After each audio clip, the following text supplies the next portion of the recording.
తాకట్లో ఉన్న బంగారాన్ని విడిపించి ఆ రోజున మార్కెట్ ధర కట్టి మిగిలిన డబ్బును మీకు అందిస్తుంది కొమ్మూరి గోల్డ్.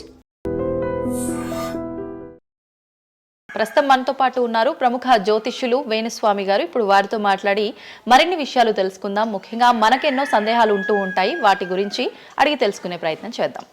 నమస్కారం అండి. నమస్తే తల్లి. ఓం నమో వెంకటేశాయ. వెంకటాద్రి సంస్థానం బ్రహ్మాండే నాసికించిన వెంకటేశ సమోదేవో నా భూతో నా భవిష్యతి. ఇప్పటి వరకు కూడా రకరకాల విపత్తులు అయితే మనం చూసాం. గత ఉగాది మన కొత్త సంవత్సరం నుంచి కూడా ఇప్పటి వరకు చాలా విపత్తులు చూసినాం. అంటే పంచభూతాల్లో ఒక్కొక్కటి ఒక్కొక్క ప్రళయంగా, అగ్ని ద్వారా కావచ్చు, గాలి ద్వారా కావచ్చు, రకరకాలుగా. ఇప్పుడు ఈ గ్రహాల మార్పుల వల్ల ఏవో రాబోతున్నాయని, మొన్న రీసెంట్గా బ్రహ్మంగారి ఇల్లు కూలింది అని, అంటే ఎక్కడ ఏ మూలన ఏం జరిగినా కూడా దాన్ని ప్రతి ఒక్కదానికి లింక్ చేసి దానివల్ల ఏదో దుష్ప్రభావాలు రాబోతున్నాయి, దీనివల్ల ఇబ్బందులు పడబోతున్నారని చెప్తున్నారు. మరి ఈ 2026 మనమైతే ఉగాది నుంచి చూసుకుంటాం, కానీ ఆంగ్ల నూతన సంవత్సరం రాబోతోంది. దీని ద్వారా మనకు ఉగాది వరకు ఈ మధ్య కాలంలో ఎలా ఉండబోతోంది, గ్రహాలు రాశుల పరంగా చూసుకుంటే, పంచభూతాల పరంగా చూసుకుంటే, తర్వాత మనకి సంవత్సరం మారిన తర్వాత ఎలా ఉండబోతోంది. సో రాబోతున్నటువంటి సంవత్సరం పేరు కూడా చాలా చాలా చాలా కాంట్రవర్షియల్ నేమ్, పరాభవనామ సంవత్సరము. పరాభవము అంటే ఓటమి, అవమానముతో కూడిన ఓటమి అని అర్థం. పరాభవము దుర్యోధనుడికి మయసభలో జరిగినది పరాభవము. సో అలాంటి పరాభవము ఎవరికి జరుగుతుంది అంటే, ఎవరి జాతకంలోనైతే ఏలినాటి శని ఉందో, 6వ స్థానంలో శని ఉన్నాడో, 8వ స్థానంలో శని ఉన్నాడో, 12వ స్థానంలో గురువు ఉన్నాడో, వాళ్లకు ఈ సంవత్సరం సంచలనాలు ఉండబోతా ఉన్నాయి. అది మేషరాశి కావచ్చు, మీనరాశి కావచ్చు, సింహరాశి కావచ్చు. సో ఇలాంటి వారికి ఈ సంవత్సరం పెను సంచలనాలు ఉండేటువంటి అవకాశాలు ప్రస్ఫుటంగా కనిపిస్తూ ఉన్నాయి. సో ఇది ఓవరాల్గా సంవత్సర ఫలితము. ఇక 12 రాశులకు సంబంధించి ముందుగా మేషరాశి కనుక తీసుకున్నట్లయితే, మేషరాశికి ఈ సంవత్సరము ఏలినాటి శని నడుస్తూ ఉంది.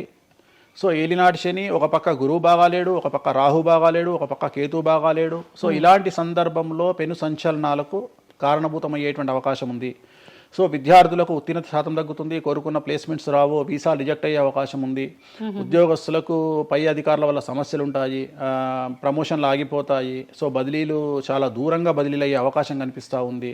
రాజకీయ నాయకులకు ఫెయిల్యూర్స్ కనిపిస్తూ ఉన్నాయి, ఉన్న పదవులు కోల్పోయే అవకాశం కనిపిస్తుంది, ఎన్నికలలో ఓటమి కనిపిస్తూ ఉంది. రైతులకు మొదటి పంట కంటే రెండవ పంట బాగుండే అవకాశం ఉంది. కళాకారులకు, క్రీడాకారులకు అవకాశాలు తగ్గిపోయి ఆదాయం తగ్గిపోయే అవకాశం ఉంది. స్త్రీలకు సంబంధించి భర్తల మధ్యన గొడవలు అయ్యే అవకాశం ఉంది. అలాగే వ్యాపారస్తులకు, బ్యూరోక్రాట్లకు ఈ సంవత్సరం ఏసీబీ, సిబిఐ, సిఐడి లాంటి కేసులు లేదా ఈడీ కేసులు కనిపిస్తూ ఉన్నాయి. ఈ సంవత్సరం ఓవరాల్గా మేషరాశి వాళ్ళని తీసుకుంటే న్యాయపరమైన ఇబ్బందులు, ఆర్థికపరమైన ఇబ్బందులు, ఆరోగ్యపరమైన ఇబ్బందులు, తండ్రికి సంబంధించిన అపమృత్యు గండము, అలాగే న్యాయపరమైన చిక్కులు, వాహన ప్రమాదాలు, భార్యాభర్తల మధ్యన గొడవలు, ఇవన్నీ మేషరాశి వారికి కనిపిస్తూ ఉన్నాయి. మరి ఏం చేసుకోవాలా అంటే, తిరునల్లా శనీశ్వర ఆలయంలో ప్రత్యేకమైన శని పూజ నిర్వహించుకోవడంతో పాటు నలుపు రంగు దుస్తులకు దూరంగా ఉండడము, నలుపు చెప్పులు, నలుపు వాహనాలకు దూరంగా ఉండడము, లెదర్ వస్తువులకు దూరంగా ఉండడము, నలుపు లెదర్ వస్తువులకు దూరంగా ఉండడం వల్ల సమస్యల నుండి గట్టెక్కుతారు. ఏడాదంతా వీటికి దూరంగా ఉండాలి. మరి తర్వాత నెక్స్ట్ వృషభ రాశి. సో వృషభ రాశి వారికి ఈ సంవత్సరం 100కు ఇంచుమించుగా 75% అనుకూలంగా ఉంది. రాహువు, కేతువు, గురువు, శని అనుకూలత కనిపిస్తూ ఉంది. చాలా బాగుండబోతా ఉంది. ఈ సంవత్సరం మే నుండి విపరీతమైన రాజయోగం పట్టబోతా ఉంది. చాలా అనుకూలంగా ఉంది. విద్యార్థులకు ఉత్తీర్ణత శాతం ఉంటుంది. స్త్రీలకు అనుకూలమైన ఫలితాలు ఉంటాయి. స్త్రీలకు మీ ఇంట్లో కమాండింగ్ అంతా మీదే ఉంటుంది. రాజకీయ నాయకులకు ఎన్నికలలో విజయాలు సాధిస్తారు. డబ్బులు ఎక్కువ ఖర్చైనా విజయాలు సాధిస్తారు. అలాగే రైతులకు 2 పంటల దిగుబడి, రాబడి బాగుంటుంది. విద్యార్థులకు కోరుకున్న ప్రదేశాల్లో సీట్లు వస్తాయి. ఉత్తీర్ణత శాతం పెరుగుతుంది. అవివాహితులకు వివాహ యోగ సూచనలు కనిపిస్తున్నాయి. సంతానం లేని వారికి సంతాన యోగం కనిపిస్తూ ఉంది. వ్యాపారస్తులకు, అన్ని రంగాల వ్యాపారస్తులకు అనుకూలమైన ఫలితాలు ఉండబోతా ఉన్నాయి. క్రీడాకారులకు, కళాకారులకు అవకాశాలు, ఆదాయము పెరుగుతాయి. ఓవరాల్గా ఈ సంవత్సరం పూర్తి స్థాయిలో మీకు ఎటువంటి సమస్యలు కనిపించడం లేదు. చాలా బాగుంది కాబట్టి మీకు ఎటువంటి రెమెడీస్ అవసరం లేదు. వీలైతే సోమవారం నాడు శివాలయంలో రుద్రాభిషేకాన్ని నిర్వహించుకోండి. సో నెక్స్ట్ మిథున రాశి. ఈ సంవత్సరం ఏదైనా రాశి 100కు 110% అనుకూలంగా ఉంది అంటే మిథున రాశి. సో గురువు, రాహువు, కేతువు అన్ని గ్రహాలు అనుకూలంగా ఉన్నాయి. పట్టిందల్లా బంగారంగా ఉంటుంది. గురువు అతిచారం వల్ల మీ జాతకం చాలా బాగుండబోతా ఉంది. గత 10 సంవత్సరాల నుండి మీరు పడుతున్నటువంటి కష్టాలన్నీ తొలగిపోయే అవకాశాలు కనిపిస్తూ ఉన్నాయి.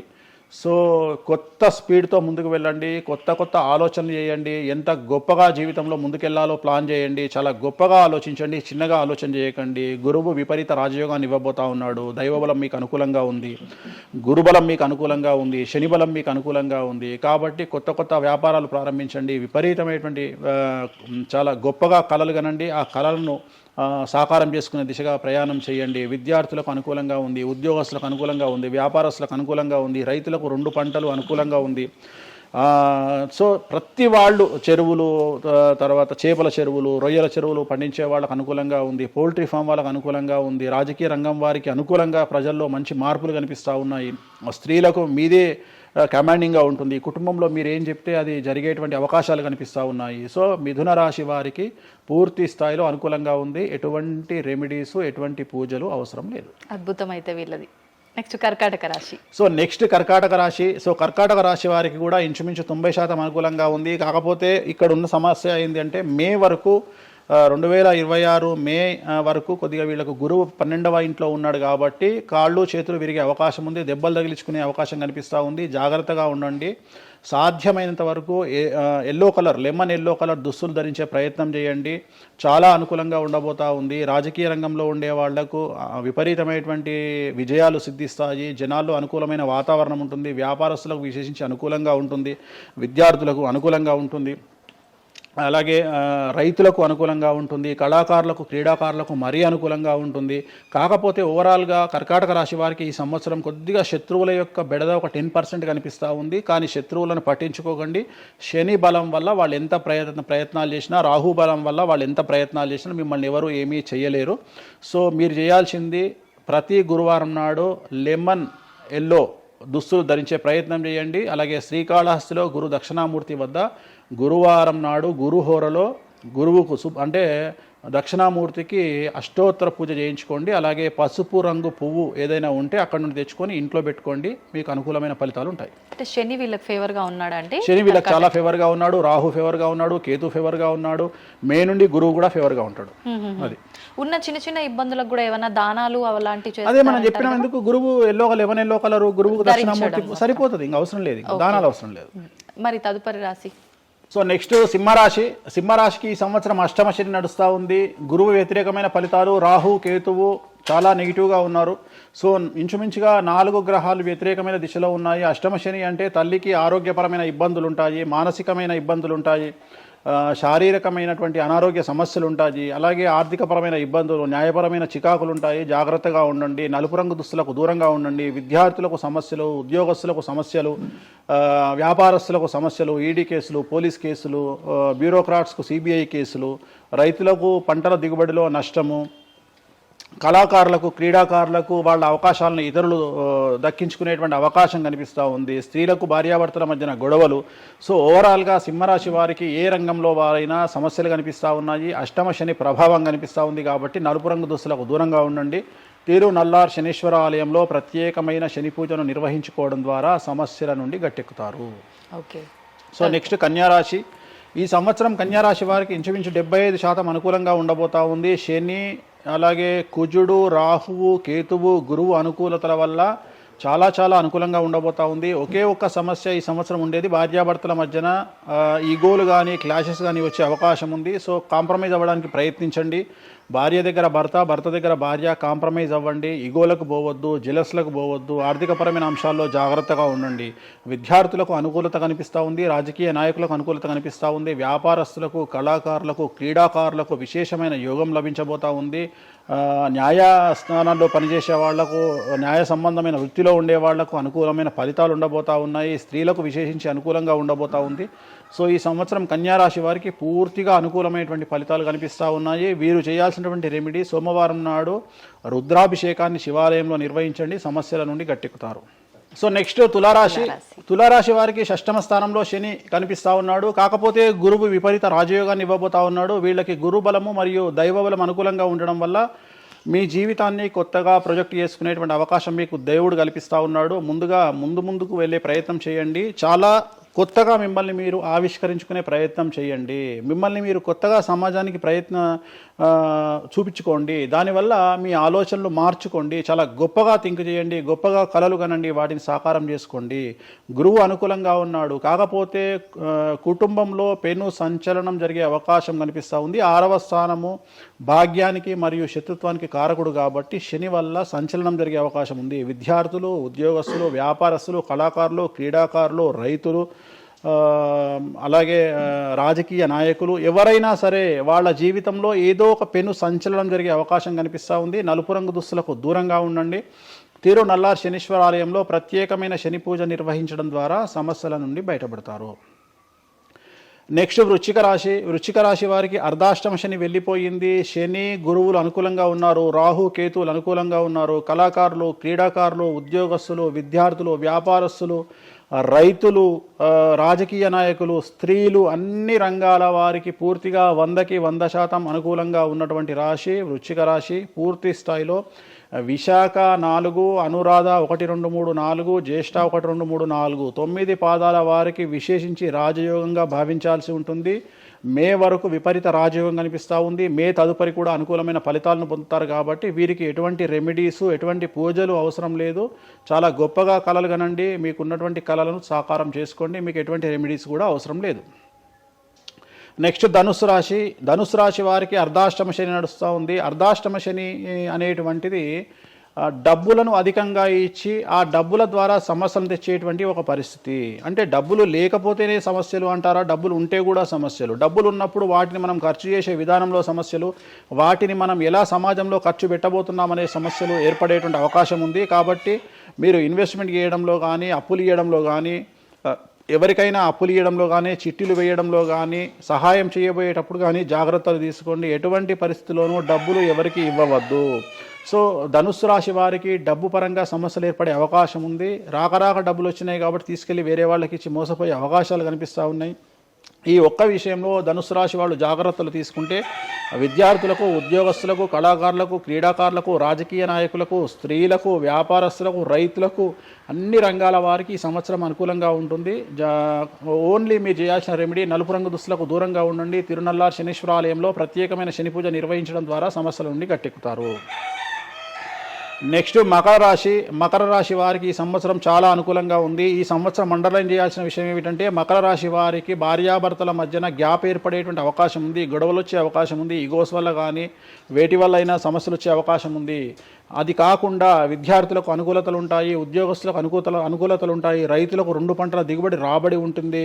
అలాగే రాజకీయ నాయకులకు సమాజంలో మంచి పేరు ప్రఖ్యాతులతో పాటు పదవులు సిద్ధిస్తాయి. రైతులకు 2 పంటల దిగుబడి రాబడి ఉంటుంది. వ్యాపారస్తులకు రూపాయికి 100 రూపాయల లాభం ఉంటుంది. స్త్రీలకు కోరుకున్నటువంటి ఫలితాలు ఉంటాయి. అన్ని రంగాల వారికి అనుకూలమైన ఫలితాలు మకర రాశి వారికి ఉండబోతా ఉన్నాయి. వీరు సోమవారం నాడు శివాలయంలో రుద్రాభిషేకం నిర్వహించుకున్నట్లయితే సమస్యల నుండి గట్టెక్కుతారు. సో నెక్స్ట్ కుంభరాశి వారికి ఏలినాటి శని చివరి అంకంలో ఉంది. చాలా సమస్యలు కనిపించబోతా ఉన్నాయి. కుటుంబంలో ఎవరిని తీసుకున్నా విద్యార్థులు, ఉద్యోగస్తులు, వ్యాపారస్తులు, కళాకారులు, క్రీడాకారులు, రాజకీయ నాయకులు, స్త్రీలు, ఉద్యోగస్తులు, బ్యూరోక్రాట్లు అందరికీ సమస్యలు ఉన్నాయి. వాహన ప్రమాదాలు, పోలీస్ కేసులు, కోర్టు కేసులు, ఆరోగ్యపరమైన ఇబ్బందులు, మానసికమైన ఇబ్బందులు, స్త్రీలకైతే థైరాయిడ్ సమస్యలు, పీసీఓడి సమస్యలు, గర్భసంచికి సంబంధించిన సమస్యలు, మానసికమైన ఇబ్బందులు బాధించే అవకాశం కనిపిస్తూ ఉంది. జాగ్రత్తగా ఉండండి. నలుపు రంగు దుస్తులకు దూరంగా ఉండండి. శనివార నియమాన్ని పాటించండి. సప్త శనివార వ్రతాన్ని పాటించండి. సప్త శనివార వ్రతం అంటే శనివారం నాడు శ్రీ వెంకటేశ్వర స్వామి వారికి సంబంధించినటువంటి వ్రతము. ఇది పుస్తకం మీకు మార్కెట్లో దొరుకుతుంది. తీసుకొచ్చుకొని 7 వారాల పాటు 7 శనివారాల పాటు చేయండి. సమస్యల నుండి గట్టెక్కుతారు. ఇక చివరిది లాస్ట్ది అనేటువంటిది మీనరాశి వారికి ఈ సంవత్సరం జన్మశని నడుస్తూ ఉంది. జన్మశని చాలా డేంజరస్గా ఉండబోతూ ఉంది. ఏ రంగంలో ఉండే వారికైనా ఈ సంవత్సరం సమస్యలు తప్పవు. ఆర్థికంగా, సామాజికంగా, న్యాయపరంగా, ఆరోగ్యపరంగా, వాహన ప్రమాదాలు అవ్వచ్చు, ఆర్థికపరమైన నష్టాలు అవ్వచ్చు, పోలీస్ కేసులు అవ్వచ్చు, ఇంట్లో తల్లిదండ్రులు ఒకళ్లకు ప్రాణగండాలు అవ్వచ్చు, భార్యాభర్తల మధ్యన గొడవలు అవ్వచ్చు. మరీ ముఖ్యంగా ఈ సంవత్సరం మీనరాశి జాతకులు ఉండేటువంటి ఇళ్లలో మగవాళ్లకు సంపాదన లేకుండా ఖాళీగా ఉండడం వల్ల ఆడవాళ్ళు మాత్రమే సంపాదించి ఆడవాళ్ళ ఉద్యోగంతో డబ్బులు సంపాదించి ఆడవాళ్ళ అంటే భార్యల మీదనో ఆడవాళ్ళ కూతుళ్ళ మీదనో తల్లి మీదనో బ్రతికేటువంటి పరిస్థితి మగవాళ్ళకు ఉండే అవకాశం ఉంది. కాబట్టి ఈగోలను చంపుకోండి. సో ఆడవారి మీద బ్రతకడానికి సిద్ధపడండి, కష్టపడండి, మానసికంగా సంసిద్ధులుగా ఉండండి. అంటే అలాంటి ఒక కండిషన్ ఈ సంవత్సరం ఉండబోతా ఉంది. ఈ ఒక్క సంవత్సరాన్ని కనుక మీరు దాటగలిగితే మీ జీవితంలో మంచి మంచి మంచి పొజిషన్లకు వెళ్తారు. సో నలుపు రంగు దుస్తులకు దూరంగా ఉండండి. రాత్రిపూట ప్రయాణాలు చేయకండి. వాహన ప్రమాదాలు జరిగే అవకాశం కనిపిస్తూ ఉంది. జన సమూహం ఉన్నటువంటి ప్రాంతాలకు వెళ్ళకండి. సో జాగ్రత్తలు తీసుకోండి. నలుపు రంగు దుస్తులకు దూరంగా ఉండండి. తిరునల్ల శనీశ్వర ఆలయంలో ప్రత్యేకమైన శని పూజ నిర్వహించడం ద్వారా సమస్యల నుండి బయటపడతారు. ఇప్పుడు ఈ రాశి ఫలాల్ని ఈ మధ్యకాలంలో చాలా మంది ఫాలో అవుతున్నారండి. ఇది అక్షరం అంటే పేరులో మొదటి అక్షరాన్ని బట్టి ఫాలో అవ్వాలా, లేదంటే డేట్ ఆఫ్ బర్త్ బట్టి వచ్చే రాశిని ఫాలో ఇది అవ్వాలా? పేరులో దాని సంబంధం లేదు. డేట్ ఆఫ్ బర్త్ ప్రకారం చూసుకోవాలి. రెండోది ఇది గోచారం, గ్రహచారం వేరు, గోచారం వేరు. ఇది జస్ట్ గోచారం ప్రకారం ఎలాగైతే మనము సౌరమానం ప్రకారము మనం చూసుకుంటామో అలా ఇది ఓన్లీ చాంద్రమానం ప్రకారము మీ నక్షత్రం ప్రకారం చూసుకోవాల్సిందే. మళ్ళీ వ్యక్తిగతమైన జాతకం వేరు. అంటే ఒక 3-4 రాశులు మినహాయించి అన్ని రాశుల వారికి కొంచెం ఇబ్బందికర పరిస్థితులే ఉన్నాయి. దానికి మీరు చెప్పిన రెమెడీస్ చేసుకుంటే సరిపోతుంది. అసలు నువ్వు జనవరి 1కు ముందు నా దగ్గరికి ఇంటర్వ్యూకి ఎందుకు వచ్చినావు? ఎందుకు రావు? ఉగాది కదా నువ్వు రావాలి. ఉగాదిది సపరేట్, అప్పుడు కొత్త పంచాంగం దృష్ట్యా ఇది సపరేట్. క్వశ్చన్ లేదు. ఎందుకని? తప్పు. దీనికి ఆన్సర్ చెప్పినాకనే ముందరకు పోవాలి మనం. ఉగాది 2026 మార్చి 19 నాడు శ్రీ పరాభవన సంవత్సరం వస్తుంది. దానికి కదా మనం పంచాంగం తీసుకోవాలి. నేను ఎందుకు ముందుగా వచ్చానంటే నేను దానికి ఆన్సర్ చెప్తా. మీరు ఎట్లాగో బిజీ పూజల్లో, మళ్ళీ నాకు అవకాశం దొరుకుతుందో లేదో తెలియదు. కాదు కాంపిటీషన్ జీవితములో నిన్ను నువ్వు నిలబెట్టుకోవడానికి కొత్తదనాన్ని ఎంచుకొని నిన్ను నమ్ముకున్నటువంటి ఓనర్కు నీ పూర్తి కర్త కర్మ క్రియ నీ రిజల్ట్ను ఇవ్వడానికి నువ్వు చేస్తున్నటువంటి ఒక ప్రయత్నం, నిన్ను నువ్వు జనాల్లో కొత్తగా ప్రొజెక్ట్ చేసుకోవడానికి చేస్తున్నటువంటి ప్రయత్నం. అదే ప్రయత్నం వేణుస్వామి చేసిండు కామాఖ్య విషయంలో. అమ్మా ఇట్లొచ్చారా? అర్థమైందా? కాబట్టి జనాల్లో కొత్తదానంలో కొత్తగా వస్తే నువ్వు గదే యాంకరింగ్ నేర్చుకున్నావు, గాయన గదే అడ్వకేట్ చదువుకుండు, గా టీవీ ఛానల్ గదే చేసింది. మరి గా టీవీ ఛానల్ ఏమో ప్రైమ్ టైమ్ స్లాట్ 2 లక్షలు ఎట్లా పోతుంది? పనికి వాళ్ళ చిన్న ఛానల్లో 2000 ఎందుకు పోతుంది అంటే వాళ్ళు కష్టపడడానికి వాళ్ళు చేసిన స్టింగ్ ఆపరేషన్లు కావచ్చు, వాళ్ళు జీవితాన్ని నాశనం చేసిన విధానం కావచ్చు, వాళ్ళకి ఆ పేరు వచ్చింది. సో అట్లనే వేణుస్వామి కష్టపడి ఈ స్థాయికి రావడానికి వేణుస్వామికి అంటూ ఒక బ్రాండ్ ఉన్నది. సో రెండవది, ఇదే సంవత్సరం ఇదే ఛానల్లో 2025 శివ అనే ఒక యాంకర్ కు నేను ఇంటర్వ్యూ ఇచ్చిన. అందులో చాలా విషయాలు చెప్పిన. ఏమేం చెప్పినా, ఈ సంవత్సరము రైలు ప్రమాదాలు ఎక్కువ అని చెప్పిన, విమాన ప్రమాదాలు ఎక్కువ అని చెప్పిన. చెప్పంగా వెనకకెంచి వచ్చి వీరికి పని పాట లేదు, వీడు పొద్దుగాలు లేస్తే నెగిటివే మాట్లాడతాడు అని తిట్టిరు నన్ను. మరి అయినప్పుడు ఒక్కడన్నా పెట్టడేంద్రా? పెట్టాలే కదా. ఎందుకు పెట్టారు అంటే చివరికి జ్యోతిష్యం చెప్పుకునే స్వేచ్ఛ కూడా మా బొందకు లేకుండా చేసిరు. జ్యోతిష్యంలో అరే ఇప్పుడు నా సొంత కవిత్వం కాదు, ఎవరిని అడిగినా చెప్తారు. ఈ సంవత్సరం గురువు అధిపతి కమాండర్ కేతువు అన్ని క్లియర్గా ఉన్నాయి. కేతువు అంటే మోక్షకారకుడు, భక్తికారకుడు.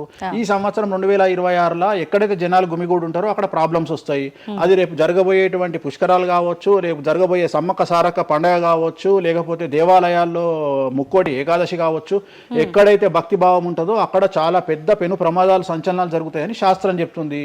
శాస్త్రం చెప్పినప్పుడు ఆ శాస్త్రాన్ని వేణుస్వామి చెప్తున్నాడు.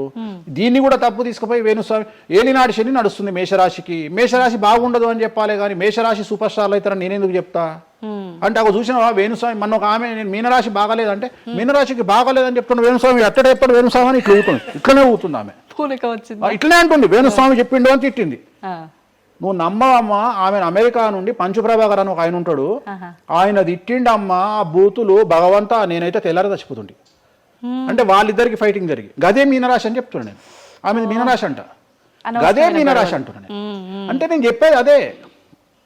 నేను చెప్పేది ఫస్ట్ శనీశ్వరుడు కాదు, శనేశ్వరుడు.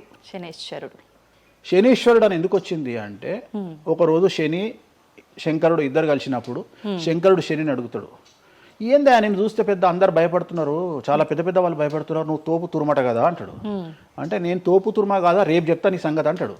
ఎవరు శని ఈశ్వరుని అంటాడు. అంటే ఏంది అంటే రేపు నీ టైం వచ్చింది నీ సంగతి ఏందో చెప్తా అంటాడు.